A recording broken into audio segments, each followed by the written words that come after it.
നമുക്കിനി കോഴിക്കോടേക്ക് പോകാം. മുസ്ലിം ലീഗിന്റെ കാര്യങ്ങൾ അറിയേണ്ടതുണ്ട്. മുഹമ്മദ് ഷഹീദുണ്ട്. മന്ത്രിസഭാ രൂപീകരണവുമായി ബന്ധപ്പെട്ട് മുസ്ലിം ലീഗ് കോൺഗ്രസിന്റെ ഉഭയകക്ഷി ചർച്ച ഇന്നും തുടരും. നിലവിൽ PK കുഞ്ഞാലിക്കുട്ടിയുടെയും N ഷംസുദ്ദീന്റെയും KM ഷാജിയുടെയും പേരുകൾ മാത്രമാണ് മന്ത്രിസ്ഥാനത്തേക്ക് ഉറപ്പിച്ചിട്ടുള്ളത്. PK ബഷീറിനെയും പരിഗണിക്കുന്നതിൽ ഒരു വിഭാഗത്തിന് എതിർപ്പുണ്ട്. കോഴിക്കോട് നിന്ന് പാറക്കൽ അബ്ദുള്ളയുടെയും എറണാകുളത്ത് നിന്ന് അഡ്വക്കേറ്റ് VE അബ്ദുൾ ഗഫൂറിന്റെയും പേരുകൾ പരിഗണനയിലുണ്ട്. ഷഹീദ്, ഇപ്പം 5 മന്ത്രിസ്ഥാനം ഉറപ്പിച്ചു, അതിൽ 3 കൺഫേം. ഇനി ബാക്കി 2 മന്ത്രിമാർ ആരാണ് എന്നുള്ളതാണ് അറിയേണ്ടത്. അതിൽ ലീഗിൽ തന്നെ ഒരു ആശയക്കുഴപ്പമുണ്ടോ? ഇന്നലെ ഇപ്പോൾ ഉഭയകക്ഷി ചർച്ച കഴിഞ്ഞ് പുറത്തേക്ക് വന്ന PK കുഞ്ഞാലിക്കുട്ടി ഒന്നും പറഞ്ഞില്ലെങ്കിലും അദ്ദേഹം ഹാപ്പിയാണ് എന്നുള്ളത് അദ്ദേഹത്തിന്റെ മുഖത്തുണ്ട്.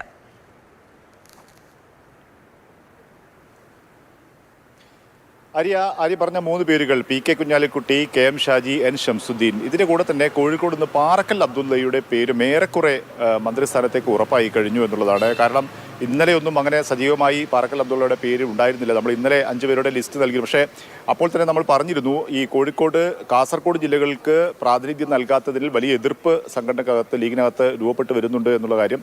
ഇന്നലെ ഉന്നതാധികാര സമിതി നേതാക്കന്മാരുമായി പണക്കാട് സ്വാദിഖ് അലി തങ്ങളും റഷീദ് അലി തങ്ങളും അബ്ബാസ് അലി തങ്ങളും, ഈ 3 പേരും ഓരോരുത്തരെയും പ്രത്യേകം വിളിച്ച് അവരുടെ അഭിപ്രായം തേടി.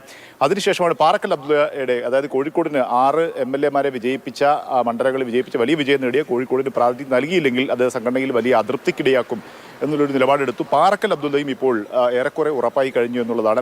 ഇനി VE അബ്ദുൾ ഗഫൂർ, എറണാകുളത്ത് കളമശ്ശേരിയിൽ നിന്നുള്ള പ്രതിനിധി, അദ്ദേഹമാണോ അതല്ല AK അഷ്റഫ് ആയിരിക്കുമോ മന്ത്രിസ്ഥാനം എന്നുള്ളതാണ്. 5ാമത്തുള്ള മന്ത്രി. ഇതിൽ 2 പേരിൽ ആരാകണം എന്നുള്ളതാണ്. അത് VE അബ്ദുൾ ഗഫൂറിന്റെ പേരായിരുന്നു ഇന്നലെ സജീവ പരിഗണനയിൽ ഉണ്ടായത്. പക്ഷേ അതിനെതിരെയും പാർട്ടിക്കകത്ത് ചില എതിർപ്പുകൾ ഉയർന്നു എന്നുള്ളതാണ്. കളമശ്ശേരിയിൽ ആദ്യമായി MLA ആകുന്ന ആളാണ്. ഒരു MLA മാത്രമേ, ഒരാളെ മാത്രമേ അവിടെ വിജയിപ്പിച്ചിട്ടുള്ളൂ.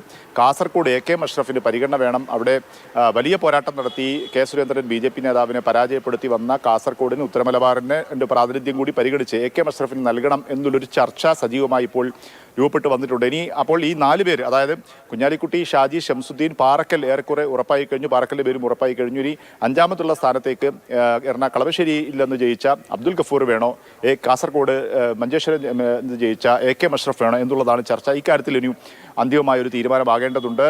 AK അഷ്റഫിനെ പരിഗണിക്കാതെ ഗഫൂറിനെ പരിഗണിക്കുകയാണെങ്കിൽ അത് കാസർഗോഡ് മുസ്ലിം ലീഗിനകത്ത് ഏതെങ്കിലും തരത്തിലുള്ള അതൃപ്തി ഉണ്ടാകുമോ എന്നുള്ളതാണ്. പക്ഷേ കാസർഗോഡ് ജില്ലാ മുസ്ലിം ലീഗിന്റെ വേണ്ടത്ര പിന്തുണ അഷ്റഫിനില്ല എന്നുള്ളൊരു യാഥാർത്ഥ്യമുണ്ട്. പക്ഷേ പ്രവർത്തകർക്കിടയിൽ വലിയ വികാരം അത് രൂപപ്പെടും എന്നൊരു ആശങ്ക നേതൃത്വത്തിനുണ്ട്. ഏതായാലും ഇന്ന് ഇക്കാര്യത്തിൽ അന്തിമ തീരുമാനമുണ്ടാകും. പാണക്കാട് സ്വാദിഖ് അലി തങ്ങൾ അന്തിമമായ മുസ്ലിം ലീഗുമായി ബന്ധപ്പെട്ടല്ല, UDF മന്ത്രിമാരുമായി ബന്ധപ്പെട്ടൊക്കെ ഇന്ന് അന്തിമ തീരുമാനം ഉണ്ടാകാൻ പോകുന്ന ദിവസമാണ്.